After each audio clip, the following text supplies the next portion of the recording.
And now, for the week of March 20th, Adobe Photoshop TV is on the air. Welcome to Adobe Photoshop TV from the National Association of Photoshop Professionals. And here's your hosts, the Photoshop guys, Scott Kelby, Dave Cross, and Matt Klaskowski.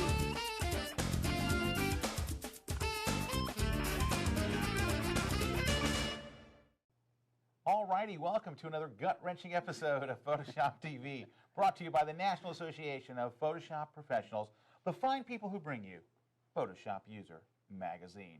This week's episode is sponsored by Wacom.com, makers of the widescreen, the world's only widescreen graphics tablet. Go wide at Wacom.com. And by iStock Photo, makers of the fastest growing collection of royalty-free images, iStockPhoto.com. Also, B&H Photo, where I buy all my camera gear. I know I get my gear there. Scott and Dave get their camera gear from there too, so it's bhphoto.com.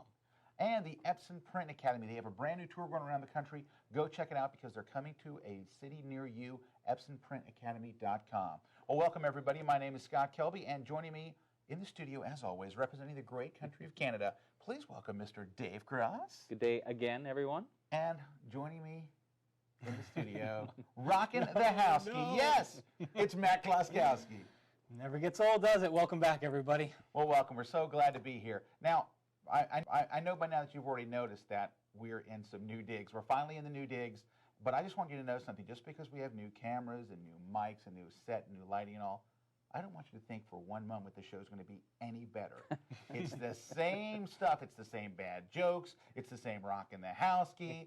We've got a new thing with Dave Cross, the Canadian boss. But that's new. But everything else is exactly the same, okay? So welcome, everybody. We're really glad to have you here. We have a great show put together for you with lots of cool new stuff.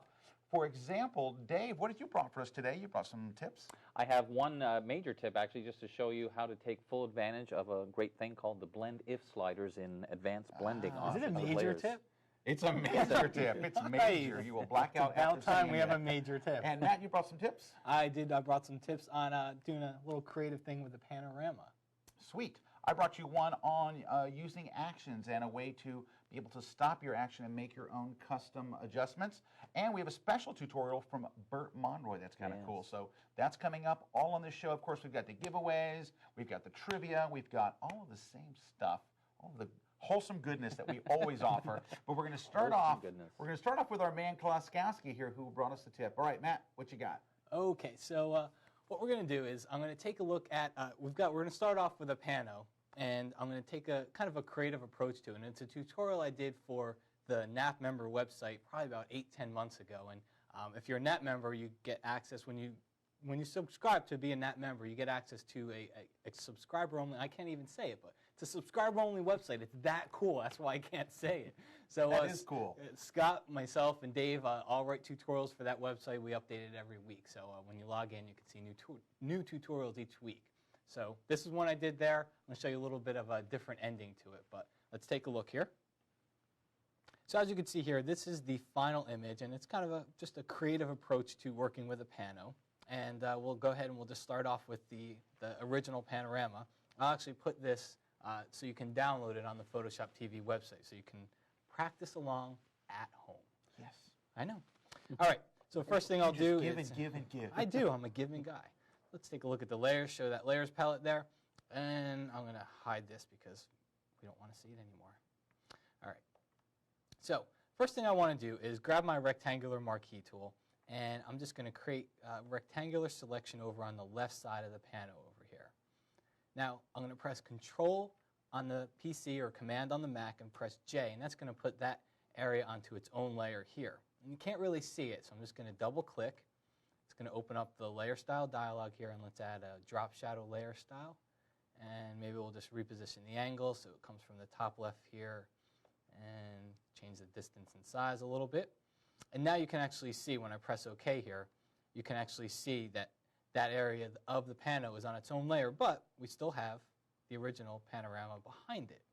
So what I'm going to do here is control click on this layer here. It's going to put a selection on it, and I want to use that same selection. I want to make sure I duplicate that same size selection throughout the whole pano here. So just make sure you have your rectangular marquee tool selected, and if you put your cursor in the middle here, you can move this selection. So I'm just going to move it to the right a little bit, and then I'm going to transform it. So let's go to Select, go down to Transform Selection, and then I'm just going to tilt it to the right. Just rotate it around here to the right, maybe move it down a little bit, and then press the Enter key. Now I've got the selection there. Click once on that original photo in the background. That's why we're keeping it there. And then press Control or Command J again. And then if you hold down the Alt key on a PC or the Option key on a Mac, you can drag that layer style and duplicate it so now it shows up on that next layer. And so just keep doing that across the image here.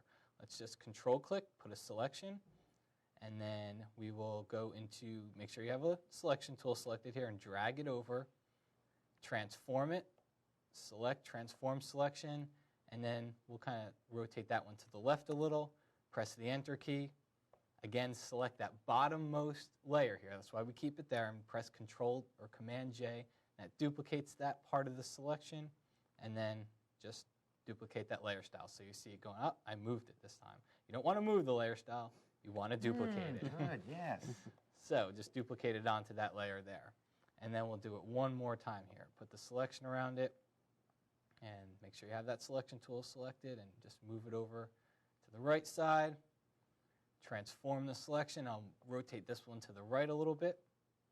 Press the Enter key, and then put that part of the photo onto its own layer. And finally, we will duplicate the layer style. So now we've got kind of a creative approach to the panorama. And the last thing I'm going to do here is just create a new layer on top of the background and fill it with white so you can kind of see the panorama here. So essentially, all we've done here is just kept the original photo intact and just duplicated certain parts of it across the whole panorama. So you see, I finished up and I used a drop shadow layer style throughout that whole tutorial, but you could just as easily just change that layer style maybe to a stroke and you'll get a whole different effect for it. Also, make sure you check out photoshopuser.com. If you're a NAP member, you have access to the members only website, so make sure you visit it every week because there's new tutorials from us and other fine and writers. Other fine people. Well, thank you, Matt. Hey, a couple of things. This week we are down in Miami at Photoshop World. We'll be taping a live episode. So although you're seeing us in the studio this week, next week you'll be seeing us live from Photoshop World. So make sure you check it out. All right, Mr. Cross. Oh, hey, before we go to Mr. Cross, we've got, I notice you're holding You're still going to me. I'm just holding a prop. I notice you're holding a deluxe Adobe Messenger bag. This right. is the finest bag ever created for holding your Adobe gear and stuff. We're going to be giving away this and a whole lot more a little later, but not before Dave Cross does his tutorial. So That's Dave, correct. what did you bring for us this week? I have a tutorial that's talking about how to use the blend if sliders, is what people call them, but basically that's the advanced blending options, which really changes the way that layers can blend with each other, and I'll show you that right now. All right, now all I have done here is set up a document that has a couple of layers which we'll actually use the blend if sliders on in a moment, but I'm going to start off with hopefully a simpler example just to show you. I've made another layer that simply has a gradient that goes from black through to white. Now to get to this advanced blending options, you just double click on the layer. It brings up this giant dialog box which looks suspiciously like the layer style dialog box because it is, but you'll notice at the very top it says blending options default. Now what we're going to work with here is these sliders down at the very bottom that says this layer and underlying layer. Notice it's saying blend if gray. That's the default setting. I'm going to move it over so we can hopefully see the results. So keep your eyes peeled on the gradient here and look what happens. If I go to the slider that says this layer and simply pull on the black triangle, that simply means any areas that are black will become see-through. And you see as I drag it further and further, more and more is getting invisible, becoming see-through because of that slider. If, on the other hand, of course, I go to the white triangle on this layer, it's saying I want these layers to be see-through. And the same theory applies on the underlying layer. If I pull the black slider on the underlying, it's saying make the areas that are dark on the underlying layer start to become more and more visible. Or, on the other hand, take the areas on the underlying layer that are white or light colored and make them blend through. Now, the only downside that people run into when they do this is as you start to drag the slider, look at the edge of this. You'll see how it's got a very kind of jagged edge. It's really a harsh edge, and it hardly ever looks good. Well, if you look really, really closely on this little triangle, you see there's a little line in the middle. If you hold down the Option key on the Mac, Alt for Windows, you can actually split the triangles, and look at that. Look at how I'm getting a much nicer kind of gradual blend, much smoother. So basically, that's how you do that so you can get a really nice effect. So that's basically the principle behind it. But what I wanted to show you, just as an example, and I just honestly arbitrarily picked 2 photographs of this portrait and then another close-up I took of some metal, just to show you how the kind of effect you can get here that you just wouldn't get with any other blend options, like changing it, for example, to darken or multiply. You'll get kind of the 2 layers blending together, but not based on their color tones. And you don't have any control either. Really, and you don't have, I mean, you get what you get. So this way, now let's try it out. I'll double click on this layer, get those blend if sliders, and as I start to drag our triangles, to begin with, I won't split them yet just to see what it's starting to do is letting that layer show through. I can split them now and start to get some more interesting options. And the beauty of this, well, the adventure, if you will, is you never know quite what you're going to get as you start blending them. And again, I didn't have any plan of attack in mind here. I just wanted to show you can get some really pretty interesting things happening. I don't know exactly what that is, but it's Photoshop it's on art. drugs. This is But Photoshop. Here's this the is thing: Photoshop on drugs. that's right. It's not finished yet, because if at any time I say, well, that's not quite what I had in mind, I could always double-click, and you'll see that those sliders are where we left them. So it's, in a sense, it's another part of our layer control. If you're totally not happy with it, of course, you could decide, for example, I want Stevie here to be a little more noticeable. I don't want her to be kind of fading away. So I'm going to make a really rough selection with my lasso tool and feather that quite a bit. I'll duplicate that. Now, at first, it would also duplicate the fact that that was in those same blend if settings. So I just simply have to take this part, pull it right back here and here. So it's basically like me resetting just that little layer. So now I can have her staying the way she was because I've duplicated, but I've got these underlying layers in this blend if scenario. Now, a perfect example of where you'd use that is if you had a logo that was like black on a white background, then using those blend if sliders is a very simple way to get rid of all the white just like that. Very, very cool. And in another shameless plug for our NAP tutorials, I'm going to do a tutorial next week that takes that to another level with logos and how you can add drop shadows and things like that. So there you go. The guy just never stops. It's just crazy. All right, well, thank you very much, Dave. All right, I brought a tip. My tip is basically, it's going to look like I'm doing a tip first, but that's not the tip. It's the second part's the tip. Okay. The first part actually is a lab sharpening thing, so you feel like you're getting a tip, but it's not. The lab sharpening thing is actually covered in my new book. What a perfect time for a plug. My new the Photoshop Channels book, which is out now. Buy it wherever fine Photoshop books are sold. Amazon.com, BarnesandNoble.com, BNN. You know. Okay. All those places. But that's not the real tip. It's the other part. So first, the part that you're supposed to ignore. Here we go. All right. So the part you're supposed to ignore is a lab sharpening trick. Now, this is probably one of the ways that's most popular for photographers to sharpen their images, because we want our images as sharp as possible, but without getting any of the downside of sharpening, which are like the little halos and stuff like that. So let's start off by converting our image from RGB mode, over here, RGB mode over to lab mode, LAB color mode right there.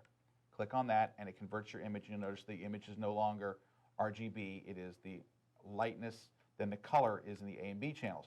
Well, the whole trick is to sharpen, do all your sharpening just to the lightness channel. Doesn't change your image at all. See, your image is still a full color image, it's still beautiful and good, but you're going to sharpen here. This is not the trick. But this is a trick if you really are into sharpening. All right, so then we're going to go into the filter menu and sharpen it, okay? But here's what we're going to do. We're going to automate this process, because here's what you do. You sharpen, right? And then you go back to RGB, all right? So every time you do this, you can see it takes a couple of moves. So what we're going to do is this. Instead, what we're going to do is we're going to go to the Actions palette, and we're going to create an action. This is still not the trick. The trick is coming later. We're going to go to New Action, and we're going to call it Lab Sharpen, okay? That's a good name. Well, thank you. It's very original. Now, if you look over here, it doesn't say OK, it says record, because now it's recording our steps. So this way, when you come to something that's tedious, you can record it and play it back with just one click. So we hit record. Now we're going to do the whole thing again. Here we go. Watch. Image, mode, and we'll choose LAB color. That's step 1. Go to the Channels palette. Click on the Lightness channel. That's step 2. Go into the Filter menu to Sharpen. Choose Unsharp Mask. That's step 3. Type in your favorite settings. All right, that's step 4. And then click OK. Then you're going to convert back to RGB mode. Okay, believe it or not, we're still not to the tip. This is the longest setup for a tip. It is the longest setup. But it's still a tip. All right, It really but so is. go to the Actions palette, okay, and you'll see it's recorded all my steps, convert mode and all. All right, you hit stop. So anytime, I'm going to revert this image so I don't sharpen it to death here. So anytime you want to apply that, the file could not be found. Very nice. I guess we won't be reverting this. Let's go to history. I don't think it needs a reverting. Yes, it needs does. that much Boom, more there. sharpening. No, it doesn't. It's perfectly sharpened just as it is. Okay. So here. So the next time you want to run that sharpening, you go to the lab sharpen, you click play, right? And boom, it applies that. See how fast that was? But here's the problem. What if you want to change your settings? What if you don't want that setting I use in the unsharp mask? What if you want to put in your own separate setting? This is the trick. Oh. Okay, here's what you do. So what you do is you go to the Actions palette and you click right there. What that basically tells Photoshop is, I don't want to use the settings that I recorded earlier. I might want to put in my own custom settings. The reason I'm answering this question today on the show is because that was something that was posted on the blog. How do I not use the settings I used every time? How can I stop it and have it ask me which settings I want? So now watch what happens when you run this action. Watch. We hit play, and it brings up the unsharp mask. It pauses, waiting for you to say, no, 85 was too much. Let's just roll it down to 74. Of course. And then you click OK, and it finishes the actions. So that's the trick. The first part was the lead up to the trick. The trick really is that little button right there, that second column, toggles the dialogue on and off. So that's actually 2 tips in one. You can ignore the first part of the tip, of course, if you want. Just ignore that first part happened. Or if you didn't know the lab sharpening tip, then you go, I didn't know that lab sharpening tip. Now it's 2 tips in one. There you go. Even better. All right, now it's time to go to our news center with Matt Klaskowski for the Breaking Photoshop News. All right, so you just never know how your news is going to get introed when you do news on this show. But so first up, we've got there's a new Lightroom podcast. It's George Jardine. He produces the podcast and creates it. So we're going to put links to all this stuff on the PhotoshopTV.com website. But go check this podcast out. It looks really cool.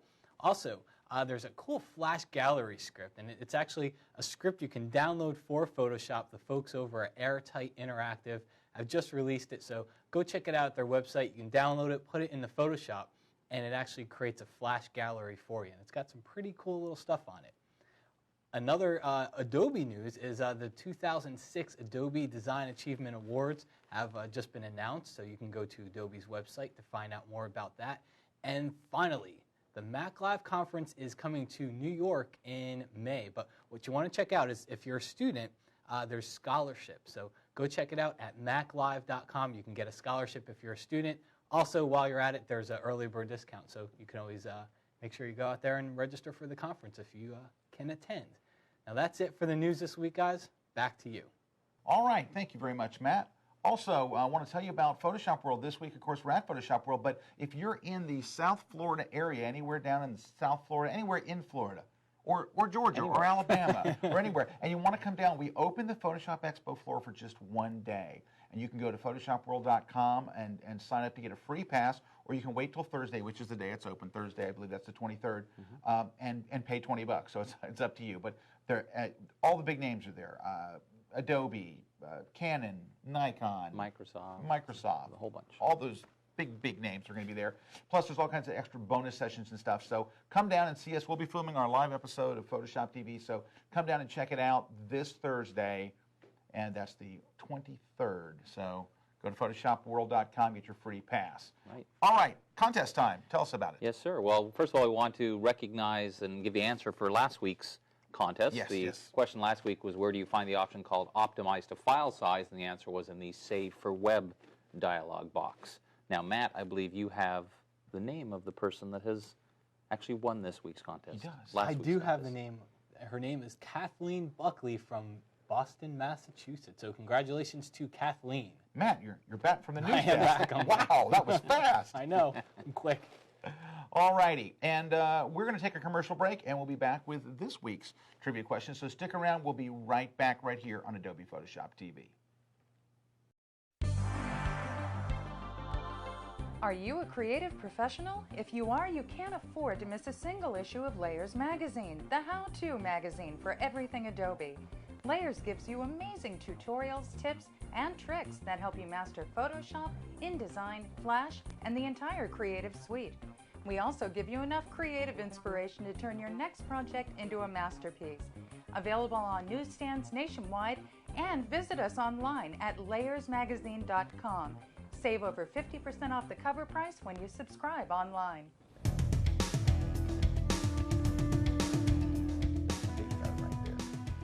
All right, welcome back, everybody. Hey, it is contest time. So, as you can see, Mr. Cross has his giant bag here.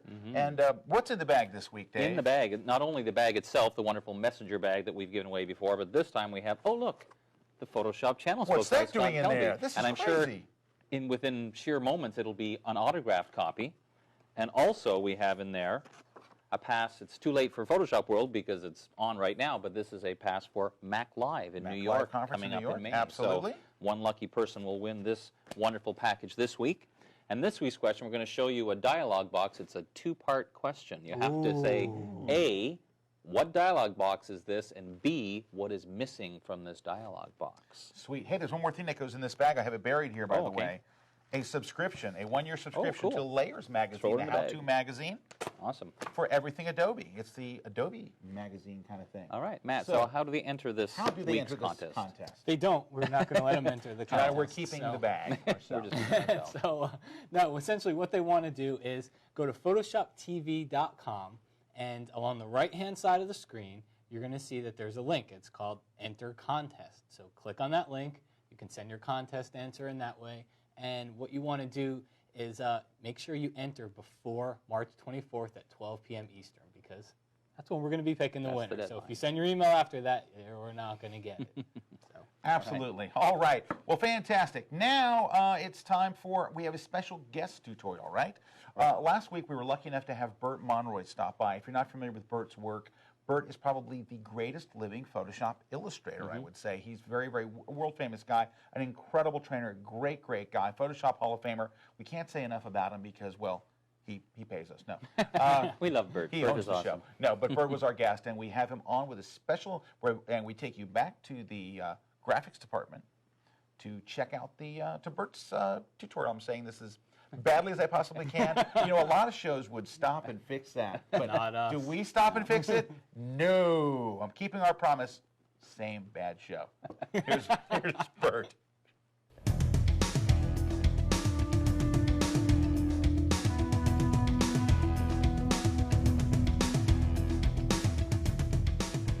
Alrighty, now, this week at Photoshop World, of course, there's going to be some very cool secret things coming out.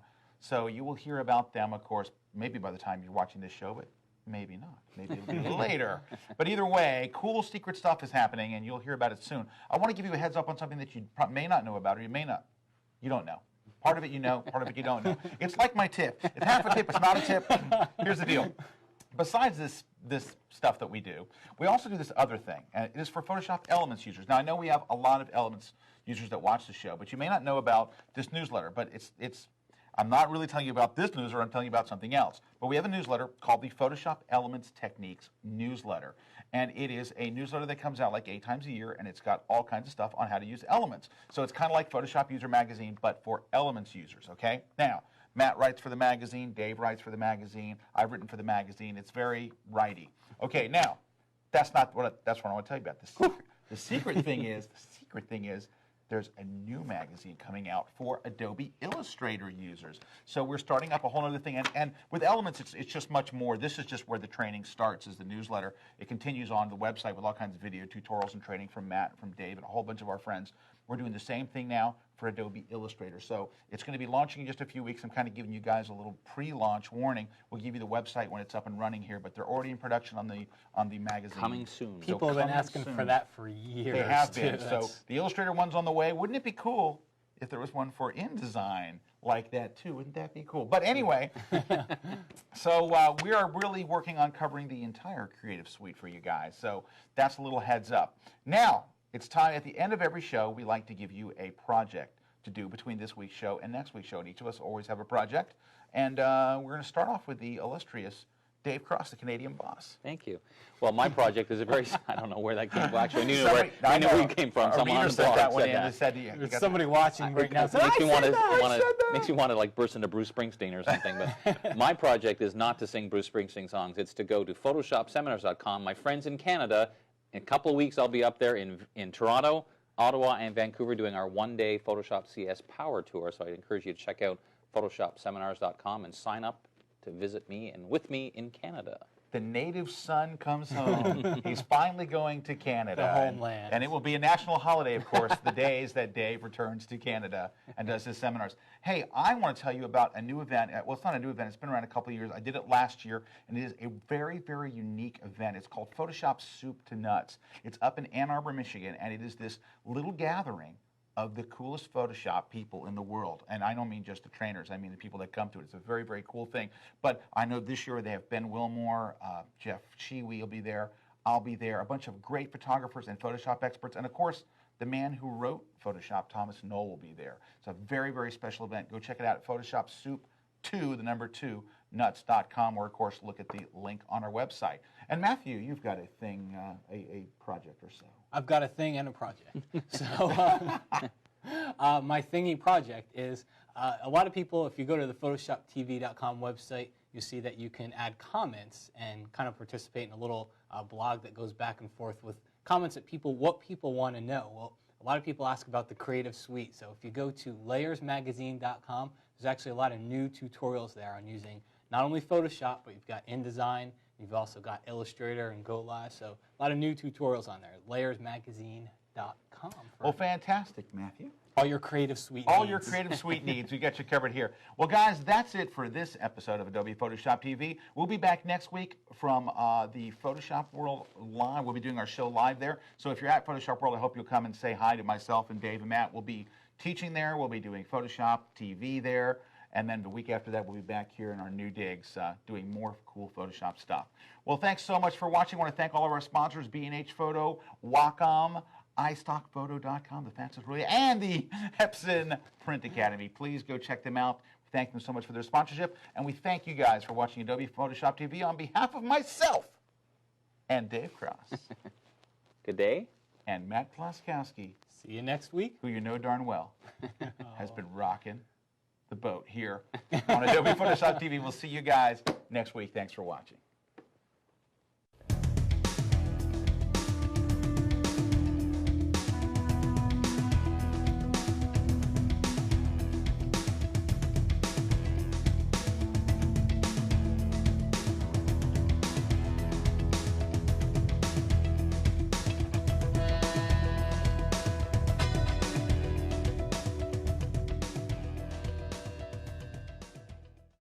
Thanks for watching Adobe Photoshop TV. See you next week.